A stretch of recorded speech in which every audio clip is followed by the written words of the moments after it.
அதாவது ஊரக வளர்ச்சித்துறையில் வந்து நம்ம லாஸ்ட்டாக பஞ்சாயத்து கிளர்க் வேலை போட்டிருந்தாங்க. அது இப்போ கோர்ட்டில் நீதிமன்ற பிரச்சனை இருக்கனால நிறையா பேருக்கு இன்டர்வியூ கார்டு வரல பிரச்சனைகள்லாம். அதுக்கு முன்னாடி நம்ம ரெக்கார்ட் கிளர்க்கு, ஈர்ப்பு ஓட்டுநர், ஓஏ போஸ்டெல்லாம் போட்டிருந்தாங்க. போட்டு அது காலி பண்ணிவிட வேக்கன்ட் போட்டு அப்ளிகேஷன் ஃபில்லப் பண்ணி ஆட்களில் எடுத்து முடிச்சிட்டாங்க.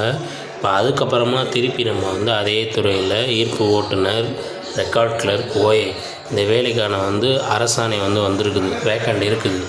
கூடிய சீக்கிரமாக நோட்டிஃபிகேஷன் அந்த துறை சார்பாக போடுவாங்க. இப்போதைக்கு அரசு தரப்பில் அந்த வேக்கண்ட் நம்ம ஃபில் பண்ணிக்கலாம் அப்படின்ட்டு ஜிஓ பாஸ் பண்ணியிருக்காங்க. மொத்தம் 597 வேக்கண்ட்.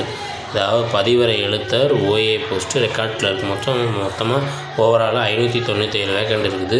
இதில் நம்ம பார்த்தோம்னா ஒவ்வொரு மாவட்டம் வயசாக வேக்கண்ட் லிஸ்ட் ஸ்டார்ட் பண்ணியிருக்காங்க. நீங்கள் இந்த யூடியூப்பில் ஸ்க்ரோல் பண்ணி பார்த்தீங்கன்னா தெரியும்.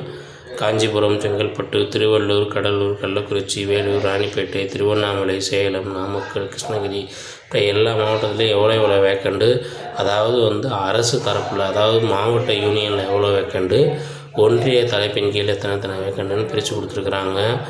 எனிவேஸ் அதாவது இந்த பஞ்சாயத்து கிளர்க் வேலைக்கு தான் நமக்கு நீதிமன்றத்தில் போட்டு அப்ளை பண்ண முடியாதுங்கிற விரக்தியில் இருந்திருப்பீங்க. பட் இந்த வேலை இப்போ போட்டிருக்காங்க. மேக்ஸிமம் இது எலெக்ஷனுக்குள்ளே ப்ராசஸ் பண்ணுறதுக்கு வாய்ப்பு இருக்குது. அரசு தரப்புலேருந்து இந்த வேக்கண்ட் நீங்கள் ஃபுல்லப் பண்ணிக்கலாம் அப்படின்ட்டு ஜிஓ போட்டிருக்காங்க. கூடிய விரைவில் அந்த டிபார்ட்மெண்ட் வைஸ் ஜிஓ ஒன்று பாஸ் பண்ணுவாங்க. அப்ளை பண்ணுற டேட்டு எல்லாமே ப்ரொசீட் பண்ணுவாங்க. நம்ம அப்ளை பண்ணணும், அதுக்கான இன்டர்வியூ கால் பண்ணுவாங்க.